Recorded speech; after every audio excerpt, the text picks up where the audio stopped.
My name is Hilary Domino. I work for the Massachusetts Executive Office of Energy and Environmental Affairs within the Division of Conservation Services. Thanks for joining us today.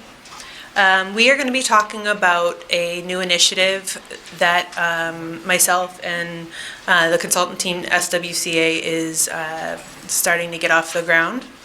A riparian restoration program that is focusing on areas throughout the Commonwealth. Oh, actually, I just remembered too, I was supposed to tell you, sorry.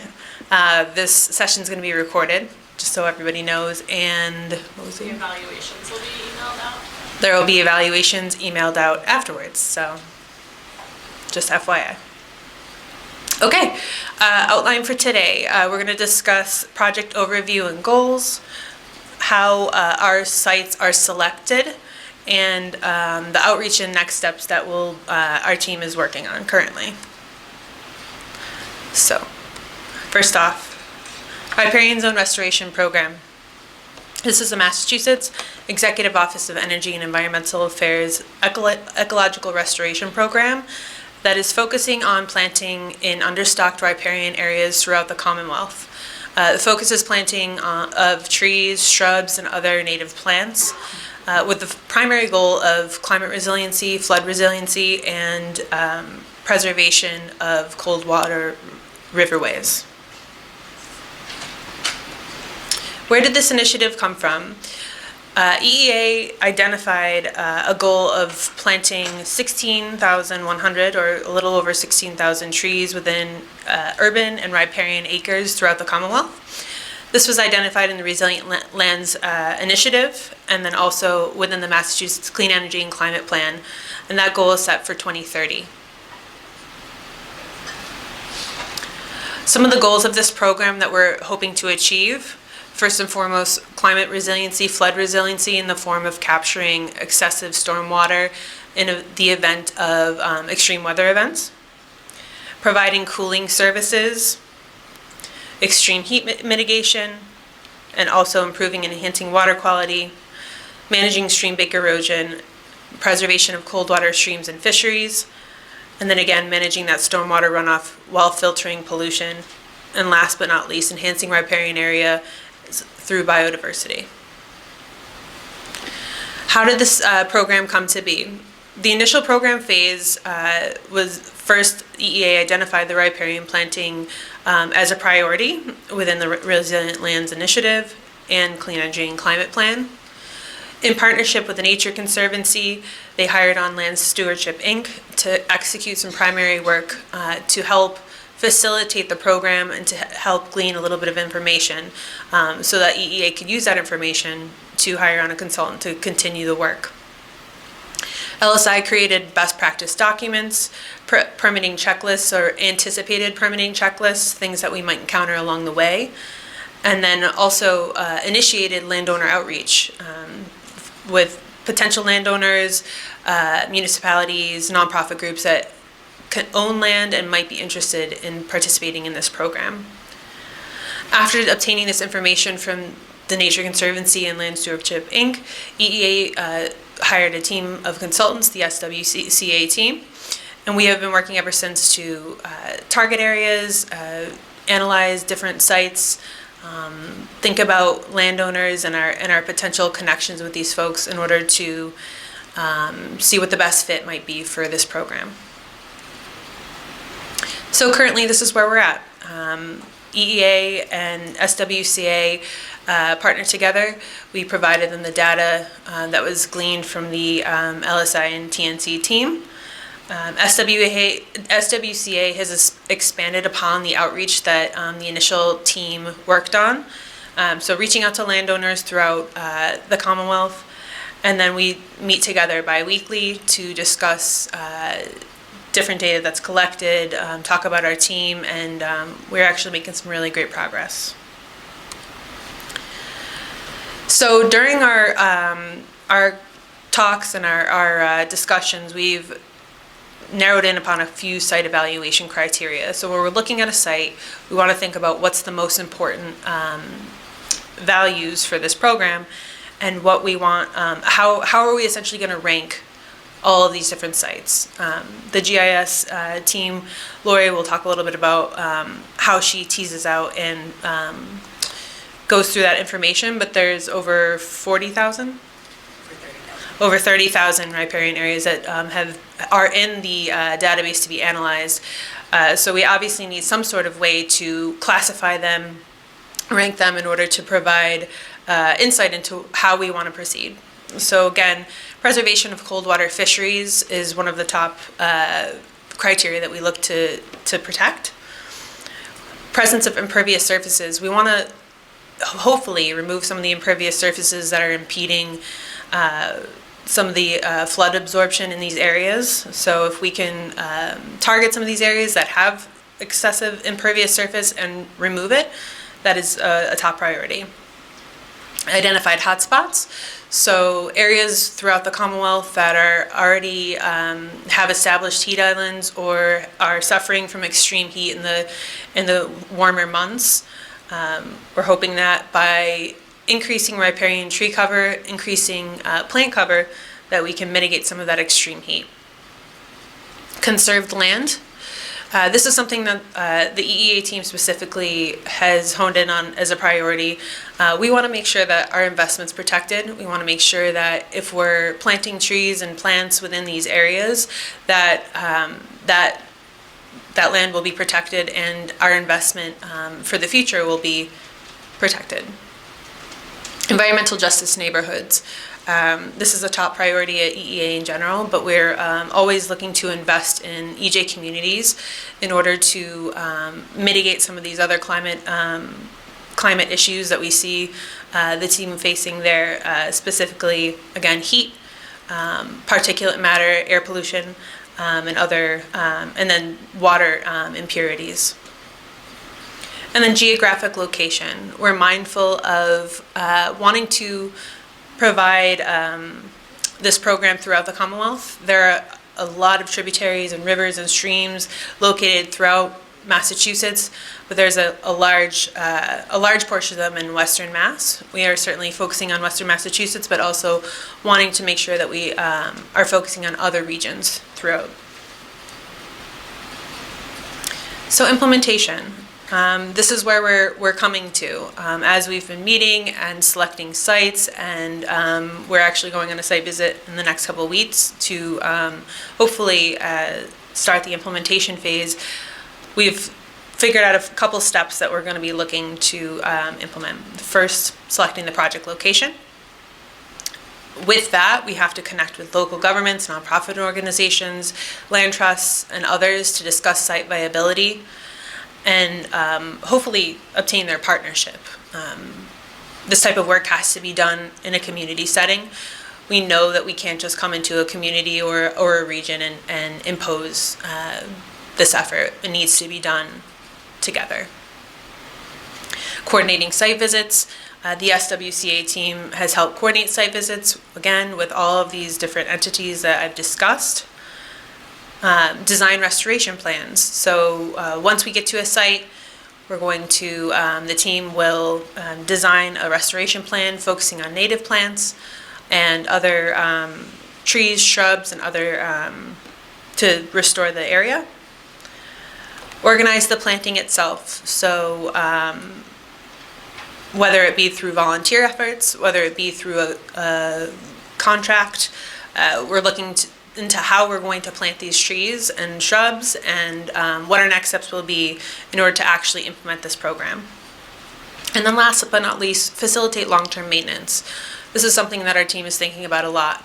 Again, thinking about protecting this investment, thinking about mitigating these problems for the future. We want to ensure that the trees, plants, shrubs are going to be surviving for the long term, and also keeping the site clean, removed of trash, and then also combating invasive plants. Lori?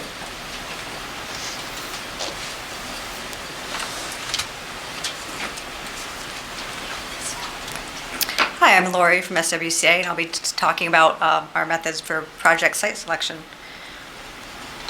So So our primary method for identifying potential restoration sites has been through GIS analysis. And there have really been four stages of this process. So the first being the initial GIS analysis, where we're using existing GIS data sets to identify areas that might potentially make sense, and we were doing this throughout the Commonwealth. The next step, it was site scoring. So we're using environmental GIS data sets to rank all of the output from the initial analysis based on how well they match project goals, so we can sort of prioritize going through them and looking at them more closely. The following step is a manual site evaluation, where the GIS analysis would really only get us so far, so we need to end up looking at things, really closely. This was a team effort and something that we did on ArcGIS Online. And then the final step was, once we've continued to narrow things down, narrow them down one more time, with a high-level review, pick out the sites that we really felt were going to be worth moving forward with as far as landowner outreach, or at least suggesting to EEA that these were good sites for landowner outreach, and then developing site summaries. So as I mentioned, the first step was just the rough cut GIS analysis, and our goals for that were to first identify riparian zones, since that was our focus. Identify land cover types that were going to make sense to propose restoration at. So, of course, avoiding forested areas, looking for things that were going to represent mowed, cleared, or previously disturbed areas. Areas where we had the potential to increase flood storage was also desirable. And we also wanted to make sure we weren't going to be proposing restoration in areas that would lead to loss of important functions, which I'll describe more in a bit, and also avoiding areas where there are obvious legal restrictions. So our first task, since the project was focused on riparian zones, was to map riparian zones. There is no existing GIS data set for riparian zones. So we decided to use a distance of 200 feet within rivers. We thought that made sense, since Mass DEP protects 200-foot riverfront area as part of the Wetlands Protection Act. So this is consistent with state regulatory existing state regulations that were based on what was felt to be important upland distance from rivers to protect rivers. And we also felt like this riverfront area is hard to develop in, so there's going to be more potential to restore an area if if that area is less likely for someone to want to develop in the future. And so I ended up using the National Hydrography Dataset to identify perennial streams. That dataset maps perennial streams, maps all streams actually, based on USGS topographic maps. And it also characterizes the streams in that dataset by type. So while it's not perfect, it's the best dataset that I knew of for first identifying rivers throughout the Commonwealth. That wasn't so straightforward, unfortunately, because that is a linear data set. So if we were going to buffer those lines by 200 feet, that riparian zone would often be overlapping with open water. So I next used the open water category within Mass DEP wetlands, and where those polygons intersected with our perennial stream lines, I pulled those polygons out as well to represent streams with any sort of significant width. And so using those two together and buffering those, we ended up with fairly accurate riparian zones throughout the entire state. Our next step was to find areas within those zones that, again, were going to make sense to propose for restoration from a land cover standpoint. So things that were currently mowed, things that had been cleared, things like that. And so I used the MassGIS 2016 land cover land use. It's a vector data set, and selected land cover types that made sense. For example, grassland, shrub scrub, bare land. We included wetlands, so emergent wetland, pasture hay, etc.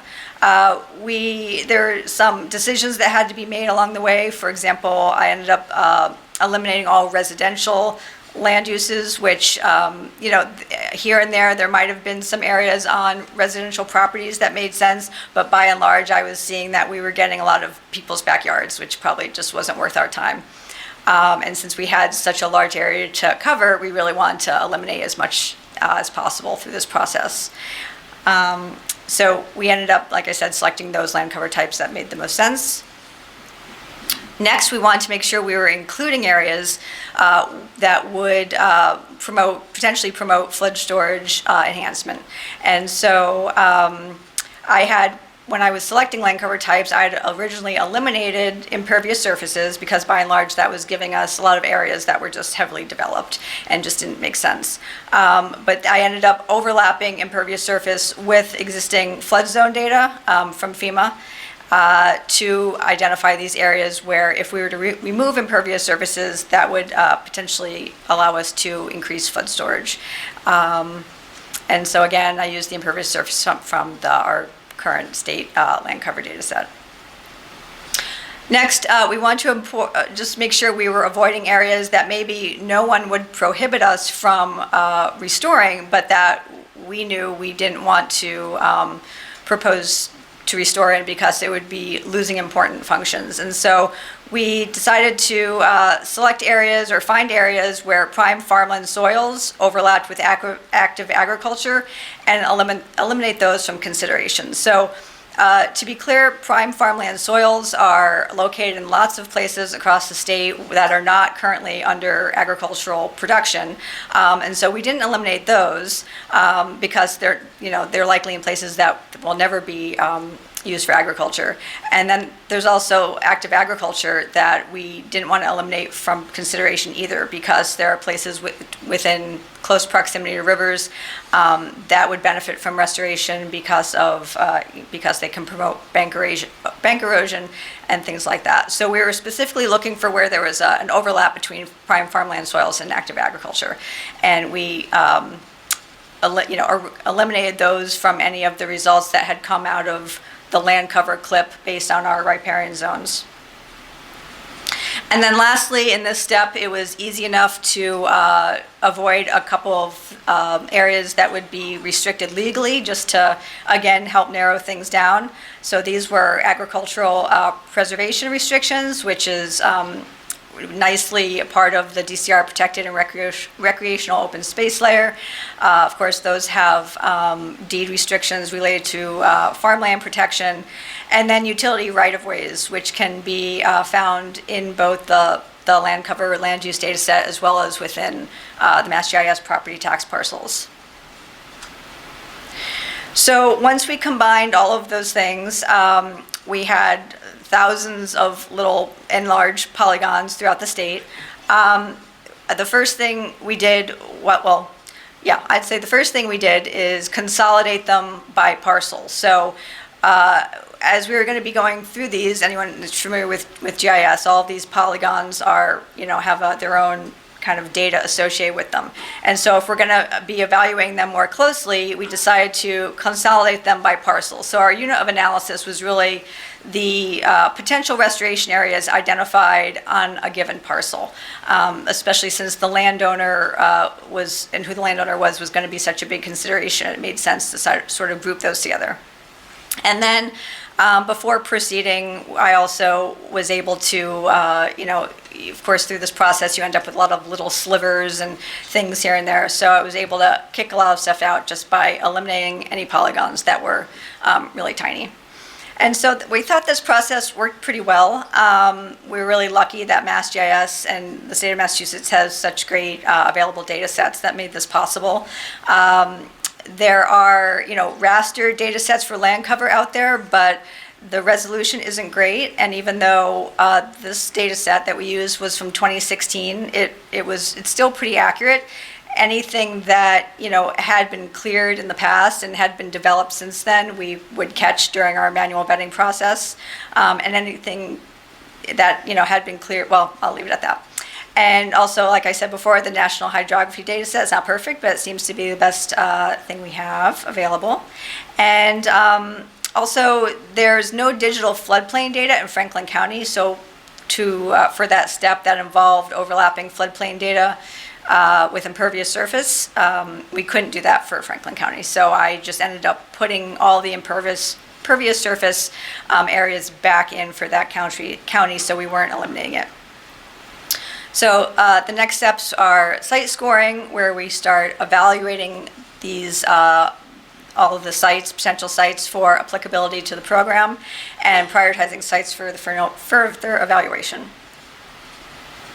So these are all of our scoring criteria. So again, we wanted to take all of our output, start determining if they were relevant to the program, and then just how relevant they were, so to guide our manual vetting. And so we, or Hilary and EEA came up with four essential criteria where a site had to intersect with one of these to be viable, or else it just wasn't going to be worth pursuing. So permanent protection or land trust management.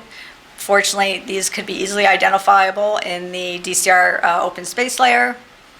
Cold water fisheries resources, so we were able to use the Division of Fisheries and Wildlife's data for that. And then flood storage opportunities, which again, we used the FEMA data and the impervious surface data, and heat hotspots using the EEA land surface temperature data. And those were all given a score of 10. And then we had several things that were desirable to the program and that we wanted to consider and track, but they weren't essential. So enhancing habitat connectivity, which we use Biomap 3 critical natural landscapes for. Again, FEMA data to in terms of enhancing flood resiliency. We included impaired water bodies through the integrated list of waters data set. And environmental justice communities, and then drinking water protection was another factor that was important to the program. So we included surface water supply protection areas and scored areas, zone A areas, zone B areas as a 1, and then watersheds containing a Class A water source were considered separately, and then reservoir adjacency was considered separately. So in the end, we ended up with over 32,000 sites, or actually parcels with potential restoration areas on them. And I should just go back and say, so one of the nice things about this system is that we could look at a final score and say, and know how many of the essential criteria and how many of the desirable criteria that project or that site intersected with. So something with a score of 15, we'd automatically know it only intersected with one of the essential scoring criteria, but 5 of the desirable scoring criteria. It was just a really nice way to quickly assess the value of that site. So based on that, you can see here, this is the breakdown of the number of sites and what their scores were. We could just quickly eliminate over 10,000 sites because they had a score less than 10. So we knew that they weren't intersecting with any of the essential criteria. And from there, we could start with the highest scoring sites and work our way down to just prioritize the manual vetting. And you can see in this image, this was the results of the GIS analysis. We ended up with sites just all over the state. And the scoring system is really nice because even though this has been our primary methodology, we are also open to sites that other people might present to us, and we can use the scoring system really quickly to just evaluate if this site meets the program's objectives or if it's really not worth pursuing. And so the next step was the manual site evaluation, and this was a team effort because obviously we had a lot of sites to go through, and we did this using ArcGIS Online. And if you're not familiar with ArcGIS Online, it's an Esri product, and it's a really nice tool because non-GIS staff can utilize it to access data, look through various data sets, and even create data and enter data. So we had all of our sites in here, along with all of our kind of accessory data, our scoring data, roads, whatever would be useful, where a large team of folks have gone in and just zoomed in to see what's actually going on there. What does the land cover actually look like? We aren't avoiding wetlands, but if the whole site is just like a big Phragmites swamp, we can just kick that out quickly. So that's what we did. We went through and the team members could either just say, let's just remove this from consideration, or just rank whether you thought it was a good site or an okay site or an excellent site, again, to just guide our further vetting process. So again, we're sort of, truthing the aerial imagery, taking into consideration if the site is wetland or upland. At this stage, we can also use contours just to eyeball sites, make sure we're not picking something that has just a really steep bank or something like that. We had some size thresholds here, so EEA decided that they wanted to limit sites to be above 2 acres in size, but if it was a cold water fisheries site, they were willing to go lower than that, so we could look at that more closely in this stage.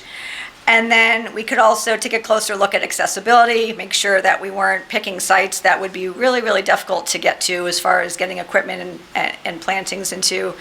And we could also evaluate landowner considerations at this point, just sort of gauge who the landowner was and if it seemed like this entity would be interested in this type of project or not. And so after that, I took things offline and went through a sort of a final vetting process to take all of the sites that made it through the first cut and see and look at a few additional things. So one of the things that happened at this stage is that the GIS analysis might have, created these individual polygons that weren't always perfect. So at this stage, we could make them bigger, smaller, shift them, and just make them more, the site areas more usable and just make more sense in terms of a proposed restoration area. Once you start shifting those around, we would have to go back and confirm if the site still fell within the essential criteria, or maybe now it's within more of the criteria. Make note of that. We also would take a look and look to see if we could combine sites on adjacent parcels, even though the unit of analysis was a single parcel. If we could create a mega site on adjacent parcels, then that was definitely something to make a note of. Once a site made it down to this end state, later stage, then for Franklin County, where we don't have digital floodplain data, I would have to go on the FEMA website, look at fermets to get that information, see if there's floodplain on the site. And just, there's just additional landowner considerations once you start getting down to the nitty-gritty and other considerations, such as if the site has a conservation restriction on it. We didn't want to disregard sites with conservation restrictions entirely, because there is some potential there, even though we know they're often restricted with what you could do there. So we didn't eliminate them outright like we did with APRs, but it's just another thing to consider as far as moving forward with something. And so once we went through all of that, we picked out our high priority sites to provide Hilary and EEA. These were the sites with the highest likelihood of impactful restoration, and what we were suggesting about moving forward with. When we were creating these, we wanted to consider site diversity. So again, making sure we had a variety of sites that had the different scoring criteria represented, making sure we have sites within heat hotspots, making sure we had sites within cold water fisheries, making sure we had sites within EJ communities. The geographic diversity, like Hilary mentioned, making sure we weren't just picking sites from one part of the state and finding sites throughout the urban-rural gradient. And so we just created these final site summaries for EEA that included the property information, the restoration area size, what scoring criteria overlaps there were, and basic site information, what access is like, what the land cover is like, additional regulatory information such as overlaps with priority habitat, restoration cost estimates, and we could record project status and record updates with the project if we move forward with it at this point. And next, Adriana will talk about landowner outreach.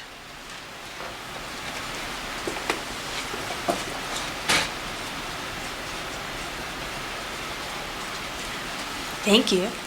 Hi everyone, I'm Adriana Hughes from SWCA, and I'm going to be talking to you about The landowner outreach and next steps. So after our GIS analysis that Lori had talked about, we selected a few of our highest ranking sites to reach out to the landowners and determine if they would be interested in participating in this project. So first, we coordinated with the pilot phase of the project with the Nature Conservancy and LSI. They had done a lot of outreach during that phase, so before we picked anyone to reach out to directly, we reviewed all of the landowner outreach that had already been done. We wanted to see who was already interested in the program and make sure that we weren't duplicating any effort. We reviewed all of the documentation that had been done. That included notes from phone calls, meetings with conservation commissions. There had also been a few site visits done. We reviewed all of that information and continued with the parties that were interested. So once we had that list of interested parties, we cross-checked that with the GIS criteria, and if it fit the criteria of our project, then we added it to the list of potential reforestation sites. So for landowner outreach, we first reached out to the top 4 sites with a mailed letter. So these top 4 sites were ranked very highly during the GIS analysis. They were all municipal landowners, and they were distributed somewhat evenly across Massachusetts. After a few weeks and I hadn't heard from anyone, I tried to follow up with a phone call, and I realized pretty quickly that we kind of needed to switch up our strategy. So while we knew which city or which town owned the parcel, we didn't know which department was in charge of managing this parcel. So I was on the phone with a lot of different clerks and trying to find a department contact. And I was kind of surprised to see who could be in charge of this. So there's, conservation commissions that I was sent to, and then Parks and Rec and Public Works. And so it was tricky. So then we started to connect with local stakeholders, and we started to be successful. So we reached out to several land trust organizations that were local to project sites that we had identified, and we asked them if they knew anything about the ownership of the site and anything about the history. And each one of these land trusts had given us really valuable information. They were able to give us a lot of information that we could never find on a desktop analysis. For example, there was one organization that we spoke to that gave us information about a site and said that this site was already in the works of developing a management plan. A different land trust had told us their organization works directly with the landowner that we were trying to get in touch with, and often works with them on projects like this to increase the capacity. And another land trust had told us that they know of a youth group in town that helps out on different planting projects like this and would be really excited to be involved in this project. And then they were also able to give us a direct phone number or email for someone that I could directly get in contact with and see if they're interested in this project. So I'll go through a couple examples for projects that we're looking at right now and have gotten permission to speak about at this conference. So the first example is the Allegro Conservation Restriction. This is a 3-acre parcel in Worcester along the Great Brook. It's owned by the Greater Worcester Land Trust, and it has several GIS data overlaps, including 2 of the essential overlaps, which is cold water fisheries and urban heat hotspots. It also overlapped with biomap critical natural landscape. It's an environmental justice population and impaired water bodies. So why did we choose the Allegro Conservation Restriction? The first reason that we chose it was that we had a connection with a stakeholder while working on another site. So we had reached out to the Greater Worcester Land Trust about a different site and had made a connection with them and ultimately decided at this point we're not going to move forward with that other site. But Greater Worcester Land Trust was really interested.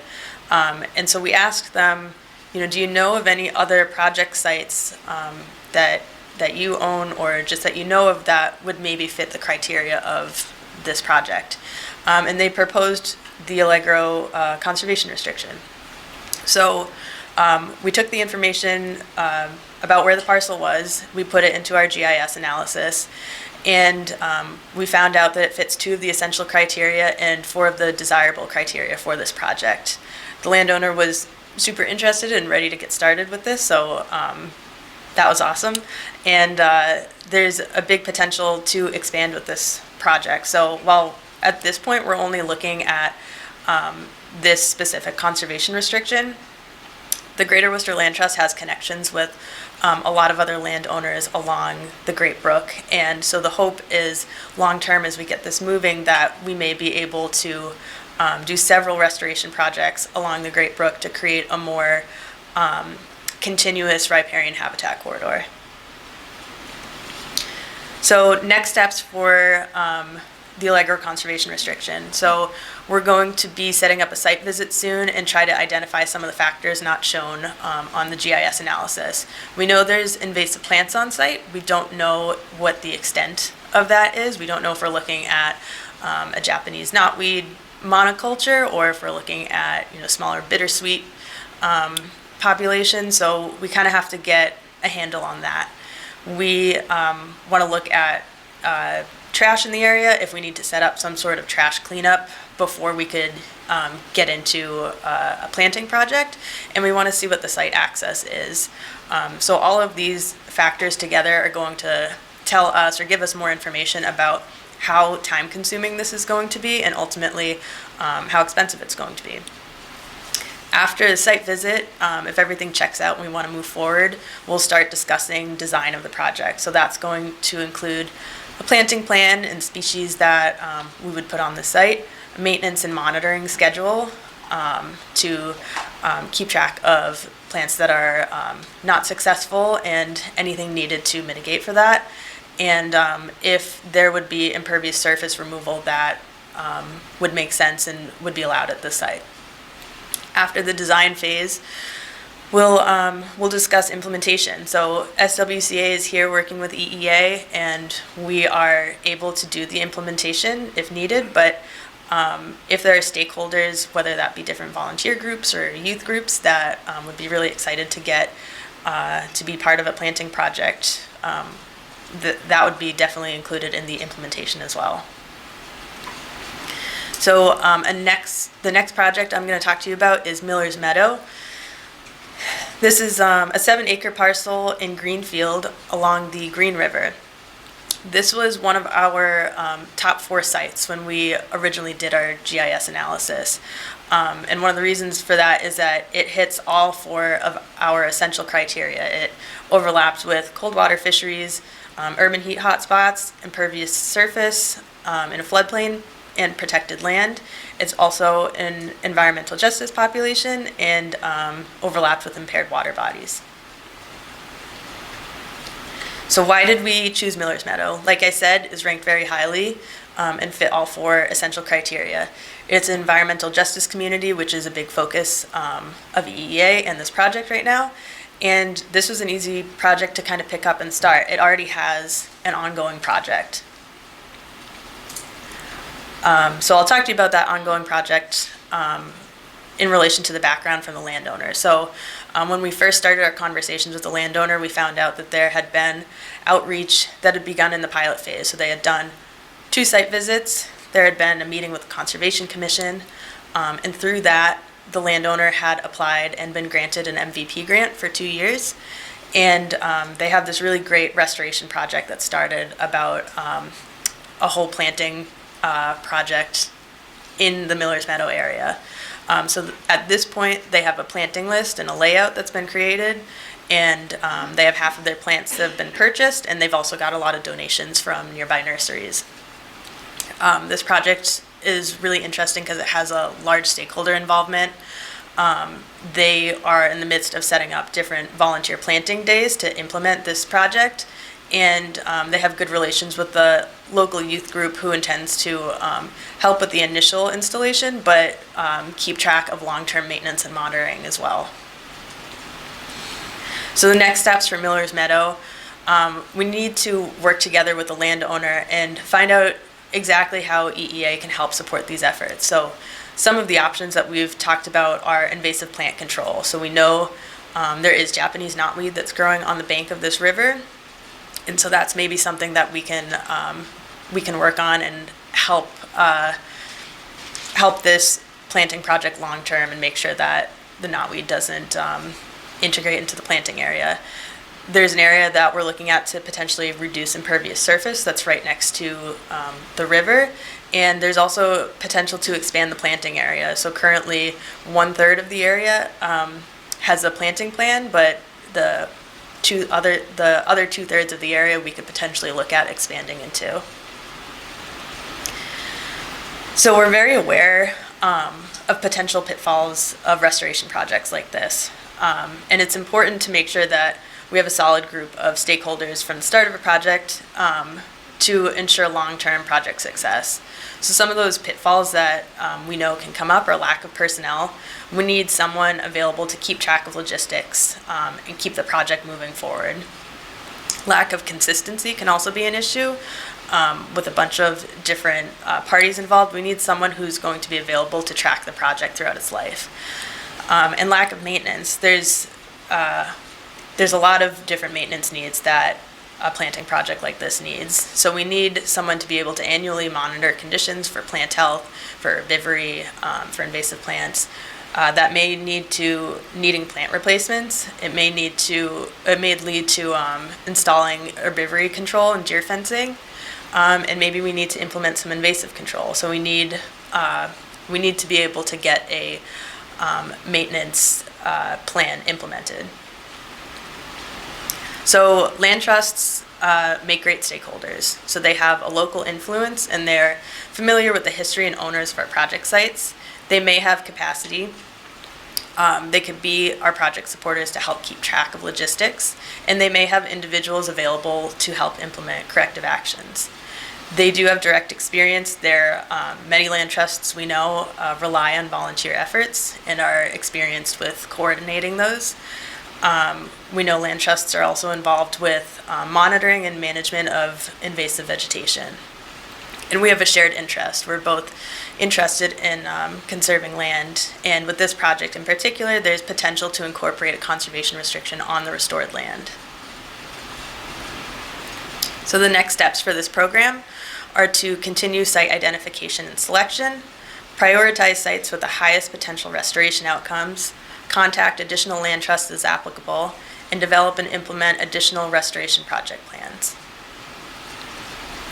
So how can you get involved with this project? So our site identification is ongoing. As Lori had mentioned, we found over 30,000 sites, so we have a lot of work to do. So if you have either a stake in or you own a potential project site that overlaps with one of our essential criteria, which are the cold water fisheries, the urban heat hotspots, the floodplain and impervious surface overlap, permanent protection and land trust management, you can reach out to our project team to discuss. And yeah, we could go into questions.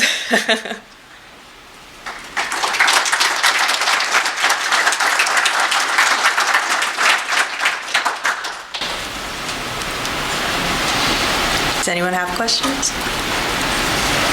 What, for individual land trusts who may want to undertake these projects ourselves, they may not fit your criteria, what resources do you have available to us that we can use for planning, implementation, that sort of thing? What do you think?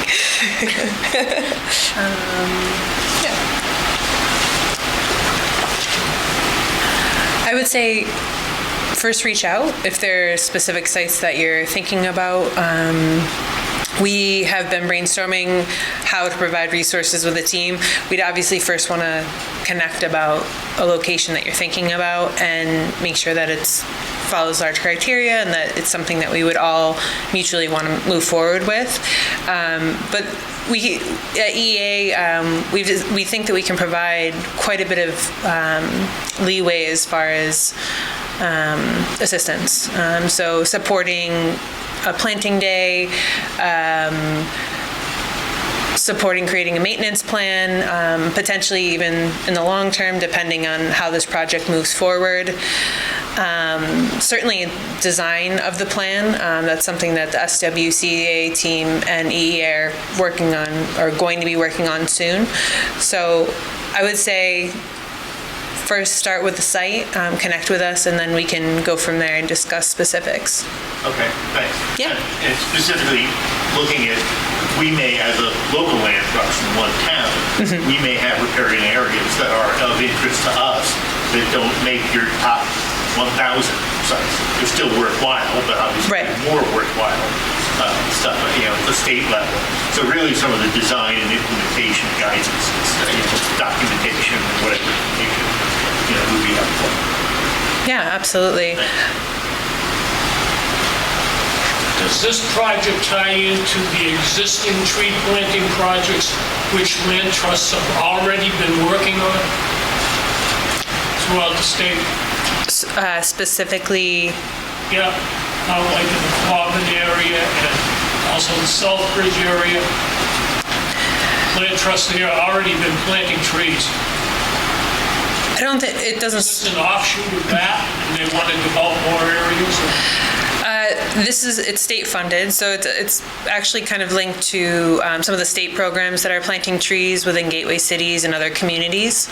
I am not familiar with the land trust planting, so there's not a direct connection, but in my mind, planting trees, there's always some sort of connection or link, right? But no, I don't think directly. Could the GIS model be made available through SGIS? I don't see why. Well, can you get me your information and I can discuss? And yeah, I don't know. I don't think I can give an answer right now on that, but I would love to. Seems like the drinking water supply should have been rated higher than 1.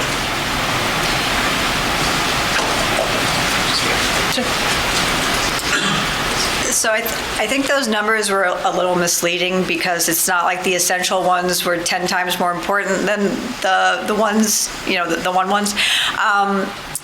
It's just that once we got to the point where we determined that there were like essential criteria and then everything else, it didn't make sense to try to weight things based on importance. And so in the end, it just kind of allowed us to prioritize the sites by knowing, like I had said, if something was a 25, we just know it intersected with 2 essential criteria.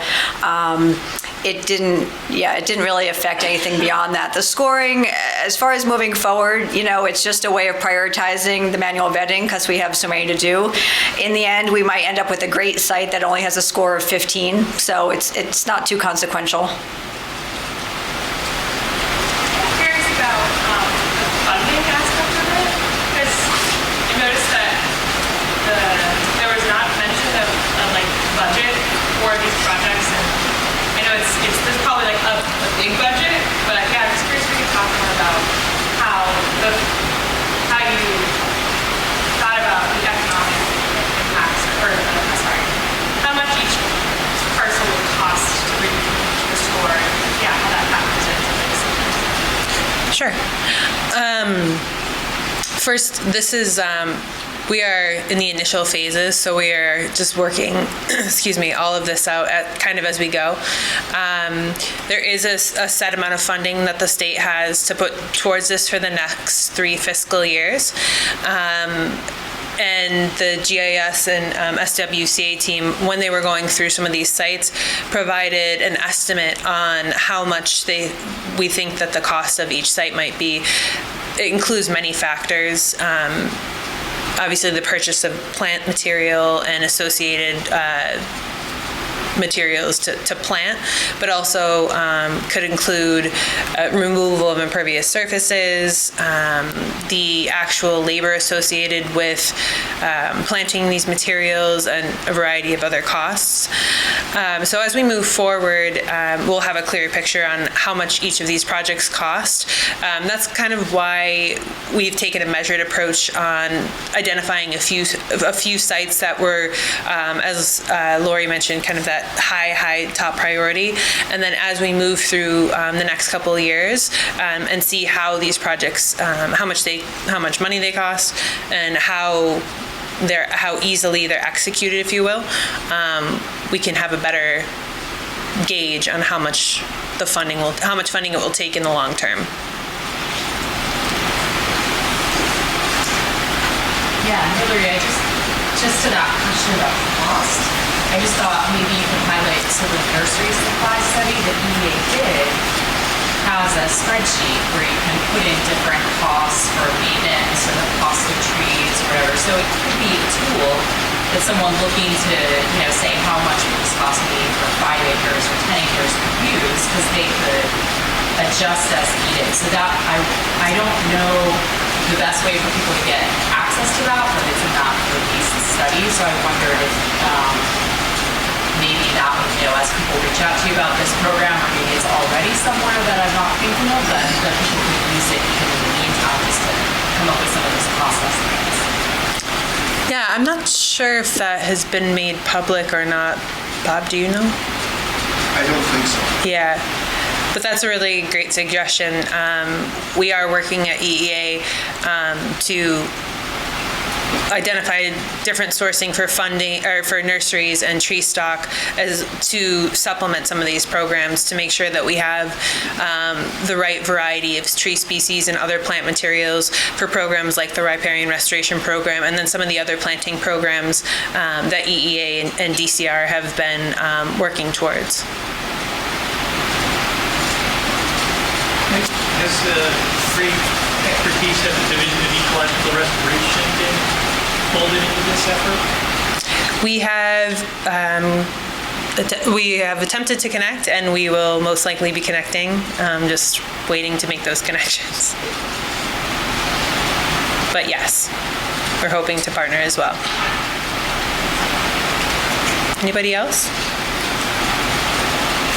Yeah, is there any effort or any support from EEA to streamline the permitting process for, maybe you covered that, I may have missed it, but for ecological restorations like this, especially when you're probably well over 5,000 square feet in a big project? There was the permitting checklist that was created. At this point, I don't think we've undertaken that task yet, but I think it's probably going to be necessary as we move forward with some of these projects, for sure.